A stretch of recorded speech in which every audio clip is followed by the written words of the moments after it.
கர்த்தருடைய பரிசுத்த நாமத்திற்கு ஸ்தோத்திரம். இன்னைக்கு நம்ம ஏசாயா 13வது அதிகாரம் 16வது வசனத்தை தியானிக்க இருக்கிறோம். ஏசாயா 13:16 ஜெபத்தோடு இந்த செய்திக்குள்ளே கடந்து சொல்லும். ஆவியானவரே, ஆவியானவரே, இப்பவாரம் இறங்கி வாரம் எங்கள் மத்தியிலே, இப்பவாரம் இறங்கி வாரம் எங்கள் மத்தியிலே, உளையான சேற்றிலிருந்து தூக்கி எடுத்தவாரே, உளையான சேற்றிலிருந்து எம்மை தூக்கி எடுத்தவாரே, பாவம் கழுவி தூய்மையாக்கம் இந்த வேளையிலே, பாவம் கழுவி தூய்மையாக்கம் இந்த வேளையிலே, உரரரரா உக உகரி கரிகரா ரே பரபரா ரே பரிகரா ரீ கரி கரிகரா பாத்மோக்தி வினிலே, பாத்தனை தேற்றினீரே, பாத்மோக்தி வினிலே, பாத்தனை தேற்றினீரே, யானையும் தேற்றி ஆற்றவாரம் இந்த வேளையிலே, யானையும் தேற்றி ஆற்றவாரம் இந்த வேளையிலே, உக உக உகரா உப உப உப உபரா பரிவரா பரகரா பனிகரகரா, சீனாய் மலையினிலே இறாங்கு வாழ்ந்தவரே, சீனாய் மலையினிலே இறாங்கு வாழ்ந்தவரே, ஆத்மதாகம் தீர்க்கவாரும் இந்த வேளையிலே, ஆத்மதாகம் தீர்க்கவாரும் இந்த வேளையிலே, ஓப ரிபரபரா ஒப ஓப ஒபரிபரா பரிவரா பரகரா வனகரகரா, நேசரின் மார்பினிலே இனிதாய் சாய்ந்திடவே, யான் நேசரின் மார்பினிலே இனிதாய் சாய்ந்திடவே, ஏக்கமுற்று விரும்பி வந்தேன் ஆந்தன் பாதத்திலே, ஏக்கமுற்று விரும்பி வந்தேன் ஆந்தன் பாதத்திலே, மிக மிக மிகரா மிக மிக மிக மிகரா ஓ கமிகரா ஓ கமிகரா ஓ வரிகசகரா, ஆவியின் வரங்களினால் யானையும் நிரப்பிடமே, ஆவியின் வரங்களினால் அன்னையும் நிரப்பிடமே, எழுந்து ஜொலிக்க யானை ஊற்றும் இந்த வேளையிலே, எழுந்து ஜொலிக்க யானை ஊற்றும் இந்த வேளையிலே. இயேசுவின் நாமத்தினாலே ஜெபங்களின் பிதாவே, ஆமென். கர்த்தருடைய பரிசுத்த நாமத்திற்கு ஸ்தோத்திரம். Leela Ammal praise the lord, Kavitha sister praise the lord, Selvi teacher praise the lord, Nagarathnam Ammal praise the lord, Mariyal sister praise the lord. கர்த்தர் நல்லவர். ஏசாயா 13வது அதிகாரம் 16வது வசனத்தை வாசிப்போம். ஏசாயா 13:16, அவர்கள் குழந்தைகள் அவர்கள் கண்களுக்கு முன்பாக மோதி அடிக்கப்படும், அவர்கள் வீடுகள் கொள்ளையிடப்படும், அவர்கள் மனைவிகள் அவமானப்படுத்தப்படுவார்கள். ஆண்டவர் கிளியரன்ஸ் பண்ணுகிறார். நம்ம பார்க்கிறது வீடு. வீடுங்கிறது பயாட், BAYIT பைட், பைட் BAYIT பைட், வீடு. இதற்கு என்னெல்லாம் டெஃபினிஷன் அந்த ஆத்தர் கொடுத்தாருன்னா, ஃபிக்ஸட், கூடாரம் மூவ் ஆகி போய்கிட்டே இருக்கும். ஆனால் ஃபிக்ஸட் ஒரு இடத்துல இருக்கிறது தான் வீடு. நம்பர் 1. ரெண்டாவது எஸ்டாப்ளிஷ்ட். எஸ்டாப்ளிஷ்னா அது ஃபிக்ஸ் பண்ணியாச்சு. தானியல் ராஜேஷ் இருக்காரு, அவருக்கு ஒரு கனவு இல்லாமல் சொல்ற வீடு ஆண்டவர் கொடுத்தாரு. அது அவர் மைண்டில் இருந்துச்சு. ஆண்டவர் வாய்க்க பண்ணினாரு. எஸ்டாப்ளிஷ்ட். அதுக்கு யார் சொந்தக்காரர்னா அவர் மாத்திரம் தான், வேற யாரும் அது கிடையாது. எஸ்டாப்ளிஷ்ட். அடுத்து இருக்குன்னா ஸ்ட்ரக்சர். ஸ்ட்ரக்சர்னா என்ன அர்த்தம் அப்படின்னு கேட்டீங்கன்னா, வீடு பல வகையான வீடு. மேன்ஷன் அப்படின்னு ஒரு வீடு இருக்கும். அது பல ரூம்ஸ் இருக்கும், பல வகையான காரியங்கள் அதுக்குள்ள இருக்கும். அது பேர் மேன்ஷன். அது ஸ்ட்ரக்சர். அடுத்து பாருங்க, இந்த வீடுங்கன்னா சில பொருள்களை யூஸ் பண்ணிருக்கணும். பொருள்களை யூஸ் பண்ணி தான் வீடு கட்ட முடியும். இது இவ்வளவு, இந்த வீட்டுக்கு இவர் இவ்வளவு விளக்கங்கள் கொடுத்திருக்காரு. பெர்மனன்ட் டெல்லிங் பிளேஸ், டென்ட் அல்ல. பெர்மனன்ட் டெல்லிங் பிளேஸ், டென்ட் அல்ல. ஃபர்ஸ்ட் இவ்வளவு நீங்க புரிஞ்சுக்கிட்டீங்கன்னா தான் பேட், BAYIT, பேட். முதல் முறையாக வீடை குறித்து வேதத்தில் எங்க இருக்கு அப்படின்னு கேட்டீங்கன்னா, ஆதியாகமம் 19வது அதிகாரம் 21வது வசனம்.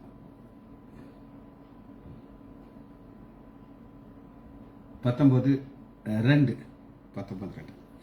லோத் ஆபிரகாமை விட்டுட்டாரு, சோதோம் குரோமுக்கு போய் அங்க ஒரு வீடை கட்டி வச்சிருக்கிறார்.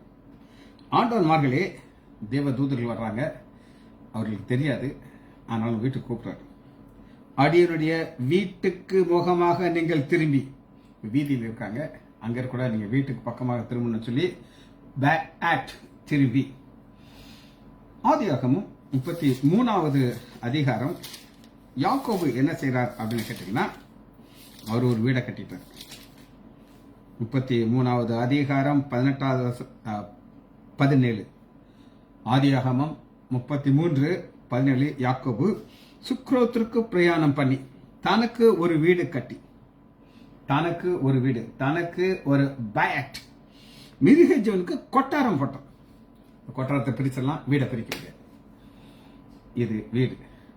திரும்ப அந்த வசனத்தை வாசிக்கிறேன், அடுத்த பாயிண்ட் நம்ம பக்கம் போயிடும். ஏசாயா 13வது அதிகாரம் 16 வசனம். அவர்கள் குழந்தைகள். இது வந்து கிரேக்க வார்த்தை, கிரீக். இப்ப நாம உங்களுக்கு சொன்னது Hebrew. Tech Ron, children, Tekron, TEKNON, Tekron, TEKNON, children. குழந்தை, டெக்ரான். இந்த டெக்ரான்ங்கிறது ஒருத்தருடைய மூலமாக பிறக்கிறது. ஒரு உசிதமான ஒரு டெக்ரான் தான் இன்னைக்கு நான் உங்களுக்கு காட்டப்போறேன். நம்மெல்லாம் பிள்ளை தான். நான் டாக்டர் H. லைசாண்டுக்கு பிறந்த பிள்ளை. அதை விட ஒரு உசிதமான பிள்ளைங்கிறது என்ன அப்படின்னு கேட்டீங்கன்னா, யோவான் 1வது அதிகாரம் 12வது வசனம். யோவான் 1:12. டெக்ரான். அவருடைய நாமத்தின் விசுவாசம் உள்ளவர், அவர் ஏற்றவர்கள் எத்தனை பேர்களோ அத்தனை பேரும் தேவனுடைய பிள்ளைகள் ஆக முடியும். தேவனுடைய பிள்ளை. தேவனுடைய பிள்ளைகள்னா என்ன அர்த்தம் அப்படின்னு கேட்டீங்கன்னா, இப்ப நம்ம மறுபடியும் பிறக்கிறோம். 2000 நான் ரட்சிக்கப்பட்டேன். அது ஒரு ஒரு ஒரு துணிகரமான பாவத்தில் வாழ்ந்துகிட்டு இருந்தேன். ரட்சிக்கப்பட்ட பிறகு 2000 ஒரு கண்கள் ஆண்டவர் நோக்கி பார்க்க ஆரம்பிச்சிருச்சு. இங்க பிரதர் ஜோஸ் இருக்கிறதுனால எங்க ஆலயத்தில் நடந்த ஒரு சம்பவத்தை நான் உங்களுக்கு சொல்றேன். ஜோ டேனியல் எங்க பாஸ்டருக்கு டிரான்ஸ்பர் ஆயிடுச்சு. டிரான்ஸ்பர் ஆன உடனே ஞாயிற்றுக்கிழமை ஒரு சென்ட் ஆஃப், இந்த ஞாயிற்றுக்கிழமை ஒரு சென்ட் ஆஃப் பாட்டு கொடுத்தாங்க. என்னைய பேசணும்னு சொன்னாங்க. நான் பேசினேன். பரலோகம் பார்த்து கொண்டிருக்கிறது. எதை பார்த்து கொண்டிருக்கேன்? தேவாலயத்தை பார்த்துக்கிட்டு இருக்குது. இப்படி ஒரு தேவாலயத்தை கொண்டு வரவங்களுக்கு தேவனுடைய சித்தம், திட்டம். அதுக்கு மெய்ப்பர்களை பார்க்குறாரு. ஒரு மெய்ப்பர், நான் ரட்சிக்கப்பட்ட பிறகு தான் எனக்கு தெரியும். அதனால தான் அப்போ இருந்து நான் என்னுடைய கொண்டது. ஒரு பாஸ்டர் புல்பெட்டில் நின்றுட்டு சொல்றாரு, நான் இதை சொன்னாலும் சொல்லாட்டால் எனக்கு சம்பளம் உண்டு அப்படின்ட்டார். அப்ப இவருடைய கண்கள் எதை நோக்கி இருக்குன்னா, சம்பளத்தை நோக்கி இருக்குது. ரிஜெக்டட் அப்படின்ட்டார்.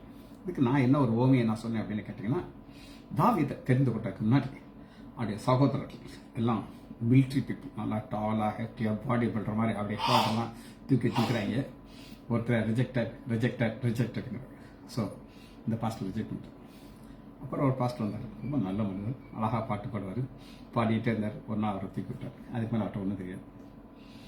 அதுக்கப்புறம் ஒரு பாஸ்டர் வந்தார், அப்படி மீசெல்லாம் அப்படி வச்சிருப்பார், பயங்கரமான மீசை.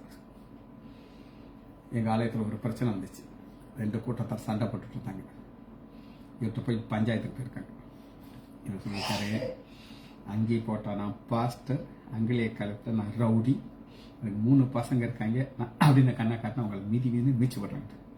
பரவாயில்லாமல் பார்த்துச்சு, என்னையாது நம்ம தேவாலயத்துக்கு ஒரு நல்ல ஒரு ஆளை தேர்தான் இப்படி வந்திருக்காரு, ரிஜெக்டட். அப்புறம் அவர் பாஸ்டர் வந்தார். அவர் என்ன செய்வார் அப்படின்னு கேட்டிங்கன்னா, சாப்பாட்டு பிரியர்.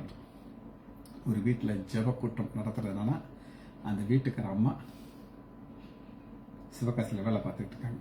ஃபோன் அடித்து சொல்லி, இன்றைக்கி உங்கள் வீட்டில் சாயங்காலம் ப்ரேயர் மீட்டிங் இருக்குது, நீங்கள் வரும் பொழுது நான் சொல்கிற ஹோட்டலில் போய் இந்த 3-4 டிஷ் எனக்கு வாங்கி ரெடியாக கொண்டாடணும். அது ஏன் பிளேட்டில் வரணும், மற்றவங்களுக்கு என்ன கொடுங்க, நான் நான் பார்த்துக்கணும். இன்னொன்று சொல்லலை, அதை நான் உங்களுக்கு சொல்கிறேன். எனக்கு ரொம்ப நெருங்கிய ஒரு ஃப்ரெண்ட், அந்த பையனுக்கு மனைவிக்கு வளைகாப்பு ஃபங்க்ஷன் எங்கள் ஆலயத்தில் வச்சாங்க. இப்போ வெஜிடேரியன் டிஷ் தான் வைப்பாங்க. பையன்கிட்ட ஃபோன் பண்ணி சொல்கிறாரு, தம்பி நான் வெஜிடேரியன்லாம் நான் சாப்பிட மாட்டேன், பவுனு ஹோட்டலுக்கு நான் வருவேன், என்னோட கூட ஒரு 10 பேர் வருவாங்க, யாரெல்லாம் வந்தாங்கன்னு எனக்கு தெரியாது, அவங்க எல்லாரும் சேர்ந்து சாப்பிடுவாங்க. நீ கரெக்டாக 8 மணிக்கு முன்னாடி நீ அங்கே வந்து ஒரு பான் ஹோட்டலுக்கு, நாங்கள் எங்கள் பில் எவ்வளோன்றதை நீ கண்டுபிடிச்சி நீ பே பண்ணணும், நாங்கள் வெளியே போயிடுவோம். பரவாயில்ல பார்த்துச்சு, என்னையா சாப்பாட்டு ராமனா இருக்காரு, தொண்டால கத்தி வைக்க தெரியும், ரிஜெக்டட். அப்புறம் பார்த்தீங்கன்னா ஒரு யுத்த குதிரை வந்துச்சு. எல்லாம் யோபுலேருந்து வசந்த காமிச்சு தான் நான் சொன்னேன். ரொம்ப டைமில் 3 நிமிஷம் தான் எனக்கு கொடுத்தாங்க. யுத்த குதிரை வந்துச்சு, அப்படியே கால் அடிக்கிற டக்க டக்க டக்க டக்குன்னு. இந்த பாஸ்டர் ஜோர்டானியல் வரும்போது எங்களுக்கு தெரியாது ஒரு யுத்த குதிரைன்னு எங்களுக்கு தெரியாது. ஆனால் தேவனுடைய சித்தத்தை நிறைவேற்ற அந்த குதிரை ரெடி ஆயிடுச்சு. பல எதிர்ப்புகள், எத்தனையோ பேர்கள் எதிர்த்தாங்க, இது நீங்கள் செய்யக்கூடாது அப்படின்ட்டு. அந்த குதிரை காதலியாக வாங்கலாம், அதுக்கு ஒரு கண்ணு அப்படி ஒரு அது முன்னாடி இப்படி ஓடிக்கிட்டே இருக்கும், டக்கு டக்கு டக்கு டக்கு டக்குன்னு கொடியேற்றினாங்க. என்ன பண்ணாலும் அந்த குதிரைய வேலையை முடித்து ஒரு தேவாலயம் வந்துருச்சு. இந்த தேவாலயத்துக்குள்ளே வர யாருக்குமே, அதாவது எங்கள் ஆலயத்தை சேர்ந்தவர்கள், மற்றவங்களுக்கெல்லாம் எனக்கு தெரியாது. ஆலயத்தை பார்க்கும்போது ஜோ டேனியல் ஒரு ஆலயம் வந்துச்சுன்னு சொல்லி இங்கேருந்து அவரை துதிப்பாங்க. எதுக்காக சொல்லுன்னா, ஹவுஸ், வீடு, சில்ட்ரன், தேவனுடைய பிள்ளைகளால் தான் இது முடியும். சரி, கொஞ்சம் வேகமாக போயிடும், டைரக்ஷன் மாறி போச்சு. 3வது கண்கள், ஐ. ஆப்தலமோஸ், OPHTHA,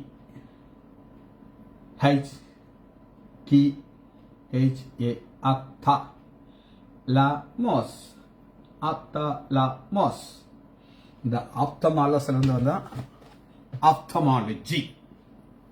ஆப்தமாலஜிங்கிற ஒரு டிபார்ட்மெண்ட்டுக்கு நீங்க போனீங்கன்னா ஆப்தமாலஜி, ஆப்தமாலோஸ், இது ஒரு கிரேக்க வார்த்தை.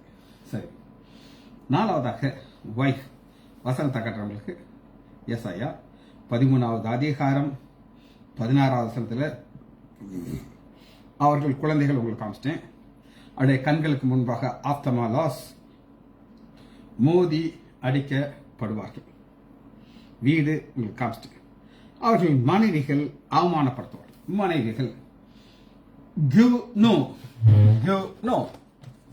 மனைவி GUNE மேல ஒரு ஜுனோங்கிறதுக்கு என்ன விளக்கம் அப்படின்னா, மேரீட், திருமணமானதான் மனைவி, திருமணமான குனோன்னு கொடுங்க. ஆனா அன்னைக்கு வாழ்ந்த இஸ்ரேலுடைய பாரம்பரியத்தினுடைய வழக்கம் என்ன அப்படின்னு நீங்க கேட்டீங்கன்னா, என்கேஜ்மெண்ட் ஆயிடுச்சுன்னா, நல்லா கேட்டுங்க, என்கேஜ்மெண்ட் ஆயிடுச்சுன்னா மனைவி தான் வீடு. வசனத்தை வாசிக்க, மத்திய 1வது அதிகாரம் 20வது வசனம். இன்னும் திருமணமாகல, யோசிப்புக்கு என்கேஜ்மெண்ட் ஆயிருக்கு. அவள் புருஷனாகி யோசிப்பு, சரி, அவன் இப்படி சித்தி குத்து கொண்டிருக்க 20வது வசனம். கர்த்தருடைய தூதன் சொப்பனத்திலே அவனுக்கு காணப்பட்ட தாவீதின் குமாரனாகி யோசேப்பை மனைவியாக மரியாதை சேர்த்துக்கிறார். மனைவி ஒரு நடந்த சம்பவம்.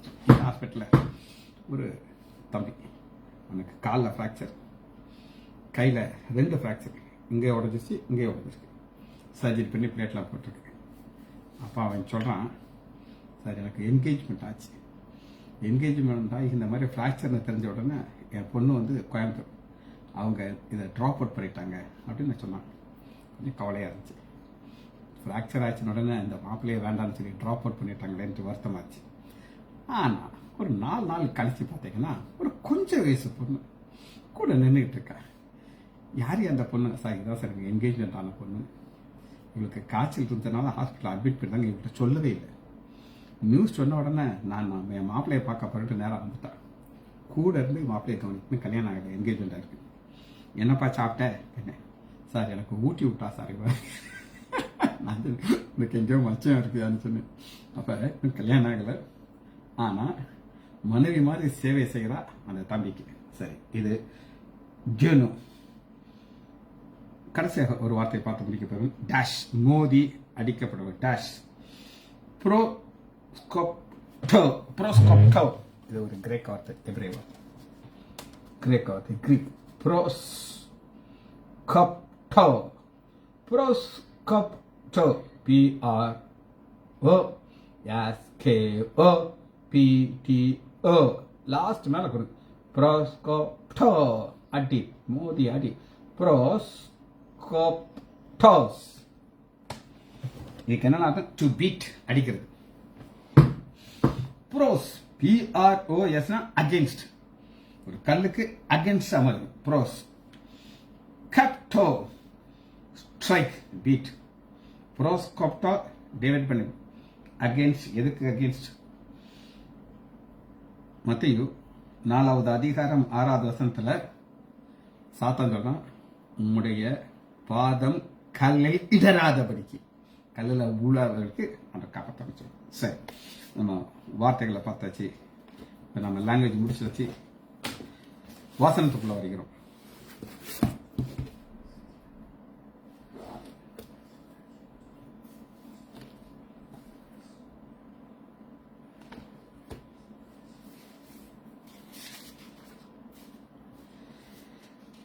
அவர்கள், இந்த அவர்கள் யார் அப்படின்னா, நம்பர் 1 குழந்தை, வீடு, மனைவி. இது எல்லாமே எப்ப நடந்தது அப்படின்னு கேட்டீங்கன்னா, அவங்க சிறை இருப்புக்கு போன பிறகு இப்படி நடக்கணும்னு சொல்லி சொல்றாரு. இது நீங்க புரிந்து கொள்றதுக்கு புலம்பல் எடுத்துக்கொள்ளுங்க. பக்கம் 952. 952 முதலாவது அதிகாரம் 1வது வசனத்துல, ஐயோ கனம் பொருந்திய நகரி, தனியாக உட்காந்து. கனம் பொருந்தியனா, இந்த சம்பவம் நடக்கிறதுக்கு முன்னாடி அவங்கள பெரிய மதிப்பு இருந்துச்சு. ஒரு சில பணக்கார பெண்கள் வந்தாங்கன்னா அவங்க கழுத்தில் டைமண்ட் நெக்லஸ் இருக்கும், டைமண்ட் வளையல், லிப்ஸ்டிக் எல்லாம் போட்டு ஸ்டைலாக இருப்பாங்க. அவங்கள பார்த்தோன்னே எல்லாம் எந்திரிச்சு வணக்கம் இருப்பாங்க. அந்த மாதிரி இருந்த ஒரு பர்சன் 4வது வசனத்தை வாசிக்கும். புலம்பல் 1:4 பண்டிகைக்கு வருவார் இல்லாதபடினாலே சியோனுக்கு போகிற வழியில் புலம்புகிறது, அவள் வாசல்கள் எல்லாம் பாலை கிடக்கிறது. கனம் பொருந்திய பெண், இதெல்லாம் நடக்குது. மனைவி அவமானப்படுத்தப்படுகிறார், பிள்ளைகள் மோதி அடிக்கப்பட்டாங்க, வீடு பாலாய் கிடக்குது. இதெல்லாம் நடந்த உடனே அது வெறுமையா இருக்குது. அந்த பிக்சர் அப்படி இங்க காட்டுறாங்க. இதெல்லாம் நடந்து முடிஞ்சிருக்கு. இப்படி நடக்கும்னு சொன்னது நடக்குது. 6வது வசனத்தை வாசிக்கிறேன். புலம்பல் 1:6 சியோன் குமார்த்தின் அழகெல்லாம் அவளை விட்டு போயிற்று. சியோன் குமார்த்தின் அழகு, சொந்தக்காரன் இருக்கா, அக்கா நல்லா உயரமா இருப்பா. ஹைஸ் ஆஃப் படம், ஹைஸ் ஆஃப்னா அந்த கிரீம்ல இருப்பாங்க. அந்த அக்காக்கு வயிற்றுல ஸ்டோன், வலியில துடிச்சுக்கிட்டு இருக்கா. வலியோட வேற ஒரு எங்க சொந்தக்காரங்க எங்க ஆஸ்பத்திரிக்கு வந்திருக்காங்க. நான் அந்த நேரமும் லிப்ஸ்டிக் போட்டிருக்காங்க. முன்னாடி சிரிக்க முடியாது, கொண்டு விடுவாங்க. ஆனா நினைச்சேன், நான் ஒரு நைட்டி தான் போட்டிருக்கேன். ஆனா எதை போட மறக்கல, லிப்ஸ்டிக் போட மறக்கல. இது அவங்களுடைய ஸ்டேட்டஸை விட்டு போயிடணும்னா அவங்க நினைக்கிறாங்க. சியோன் அழகு. 8வது வசனத்தை பார்ப்போம். எரேமியா 1:8 எருசலேம் மிகுந்த பாவம் செய்தாள், ஆதலால் தூர சிறையை போலானால் அவளை கனப்பினர்கள் எல்லாரும் அவளை அசட்டு பண்ணிக்கிறார். மிகுந்த பாவம், பாவத்துல மிகுந்த பாவம், மிகுந்த பாவம். நான் உங்களுக்கு சொன்னேன், இன்ஜினியர், அப்படி ஒரு அருமையான இன்ஜினியர்.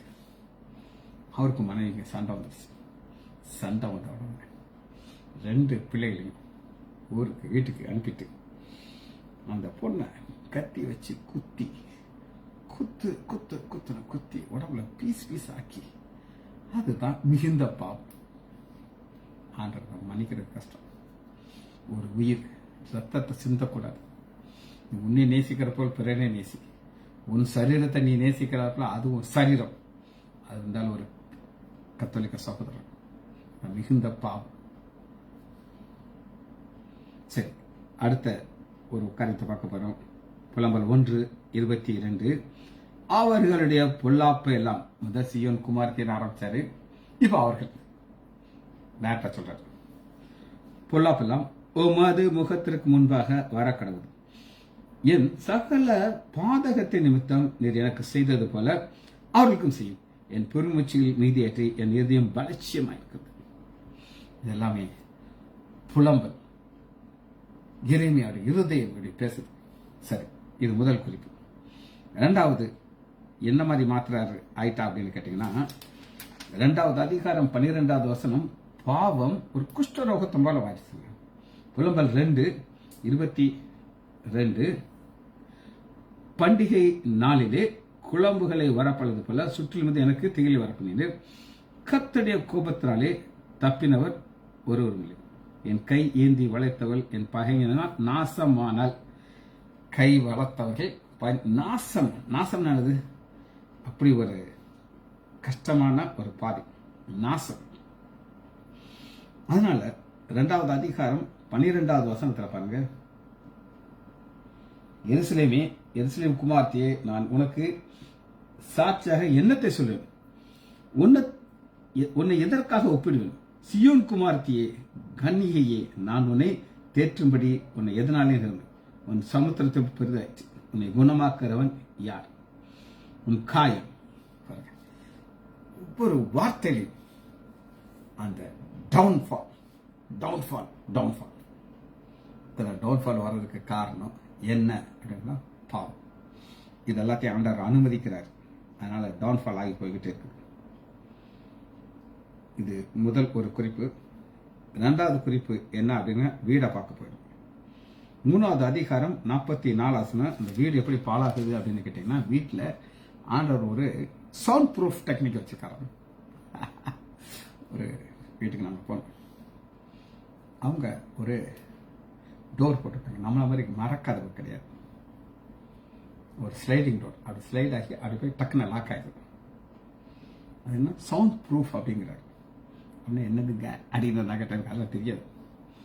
அவர் திறந்து வைக்கிறாரு. வெளியில் கார் போகிற சவுண்டு, பேங் சவுண்டு எல்லாமே கேட்குது. அந்த ஸ்லைட் பண்ணி மூடியாச்சுன்னா ஒரு சவுண்டு கேட்க மாட்டேங்குது. சார், இதான் சார் சவுண்ட் ப்ரூஃப் டோர். இது என்ன சவுண்ட் ப்ரூஃப் அப்படின்னு நீங்க கேட்டீங்கன்னா, 3வது அதிகாரம் 44 ஜாபாம் உட்பிரவேசிக்கூடாதபடி உம்மை மேகத்தினாலே மூடிக்கொண்டார். இந்த வீட்டுக்குள்ள ஜபம் உள்ள போக முடியாது, மேகம் மூடிடுச்சு. பார்த்தீங்களா எப்படி ஆண்டவர் ஒரு காரியத்தை அனுமதிக்கிறதுக்கு முன்னாடி எப்படி சவுண்ட் ப்ரூஃப் வீடு இருக்குமோ, சவுண்ட் ப்ரூஃப் மாதிரி பிரேயர் ப்ரூஃப் வீடு. அதனால தான் அப்படிப்பட்ட ஒரு சாபம் வந்துருச்சு. இது வீடு தானா அப்படின்னு கேட்டீங்கன்னா, 53வது வசனம் பாருங்க. காவற் கிடங்கிலே என் பிராணனை ஒடுக்கி என் மீது கல்லை வைத்தார்கள். கல்லை அவங்க மேல வச்சா தான் தெரியும் அது எவ்வளவு கஷ்டமா இருக்கும் அப்படின்னு. 53வது வசனம் 53 உங்களுக்கு காமிச்சிட்டு,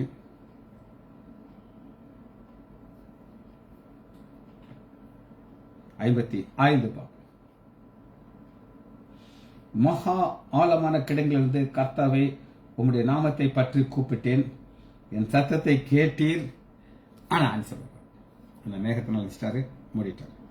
சரி, இப்ப நம்ம மனைவியை பார்க்க போகிறோம். எல்லாமே புலம்பலுக்குள்ள தான் இருக்குது. ஏன்னா புலம்பல் தான் ஆண்டவர் சொன்ன தீர்க்க தரிசனம் முடிந்த பிறகு ஒரு வார்த்தை. மனைவி மனைவியினுடைய நிலைமை என்னன்னா 4வது அதிகாரம் 10வது வசனம், இரக்கமுள்ள ஸ்திரீகள் கைகள் தங்கள் பிள்ளைகளை சமைத்தன, என் ஜனமாகிய குமாரத்தின் அழிவிலே அவர்களுக்கு ஆகாரமாயிற்று. இதை விட கஷ்டமான காரியத்தை உலகத்தில் பார்க்க முடியாது. பிள்ளைகளுக்காக உயிரை கொடுக்கிற தாய்களை நான் பார்த்துருக்கேன். பிள்ளைகளுக்காக உயிரை கொடுக்குறாங்க. ஆனா இப்ப சூழ்நிலை என்னன்னா, இவங்க வாழணும், இவங்க வாழ்ற பிள்ளைகளை சமைச்சு தான் வாழணும். இது மனைவிகளுடைய நிலைமை. 5வது அதிகாரம் 3வது வசனத்தை பாருங்க. திக்கற்றவர்களானோம், தகப்பன் இல்லை, எங்கள் தாய்கள் விதவைகளை போல இருக்கிறார். மனைவி விதவையை போல அப்படின்னா அப்பா இருக்காரு, அப்பாவால் எந்த வேலையும் செய்ய முடியாது, அவரால் உடம்பை அசைக்க முடியாது, அவருக்கு அப்படி ஒரு நோய் வந்துருச்சு, ஒரு மூலையில் கிடக்கிறார். அப்போ அம்மா தான் வேலைகள் ஏதோ செய்து இந்த பிள்ளைகளுக்கு சாப்பாடு கொடுக்கணும். இதுதான் தாய் விதவை. இந்த வீடை குறித்து இன்னொரு வசனத்தை வாசிக்க போயிடும். 5வது அதிகாரம் 2வது வசனம், எங்கள் சுதந்திரம் அந்நியர் வசமாயிற்றும், எங்கள் வீடுகள் புறதேசத்தார் வசமாக தாண்டி போயிடும். புறதேசத்துக்கு வசமாக தாண்டி போயிட்டு ஒரு நடந்த சம்பவத்தை ஒரு பேஷண்ட் எங்கள் தகப்பனார் காலத்திலேருந்தே அவங்க இருக்காங்க. பெரிய ஃபேமிலியை சேர்ந்தவங்க. எல்லாம் நொடிச்சு போய் அந்த அம்மாவுக்கு ஒரே ஒரு வீடு தான் இருக்கு, அம்மா பேரில் இருக்கு. திடீர்னு பேரை வந்து அந்த வீட்டினுடைய கபடை உடைச்சி உள்ள இருக்கிற பத்திரத்தை தூக்கிட்டு போயிட்டான்.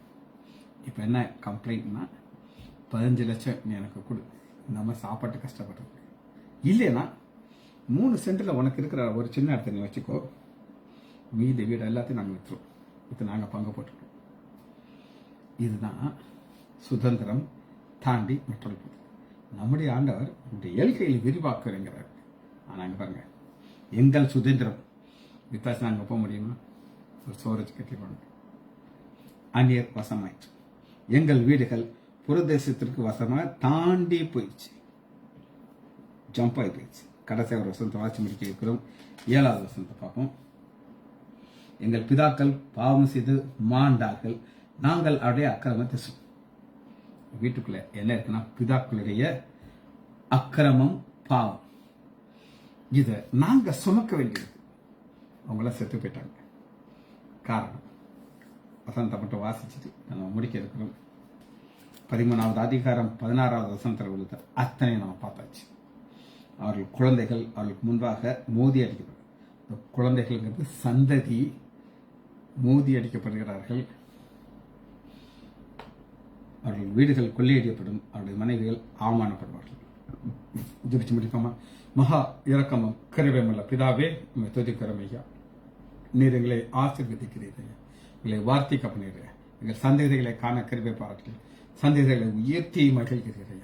சுகபலனை தந்து எங்களை ஆசீர்வதிக்கிற தேவன், உண்மை விட்டு தூரமாக போகும்பொழுது, பாவத்துக்குள் வரும்பொழுது இதெல்லாம் நடக்கும் சத்தியத்தை எங்களை அறிந்து கொள்கிறோம் ஐயா.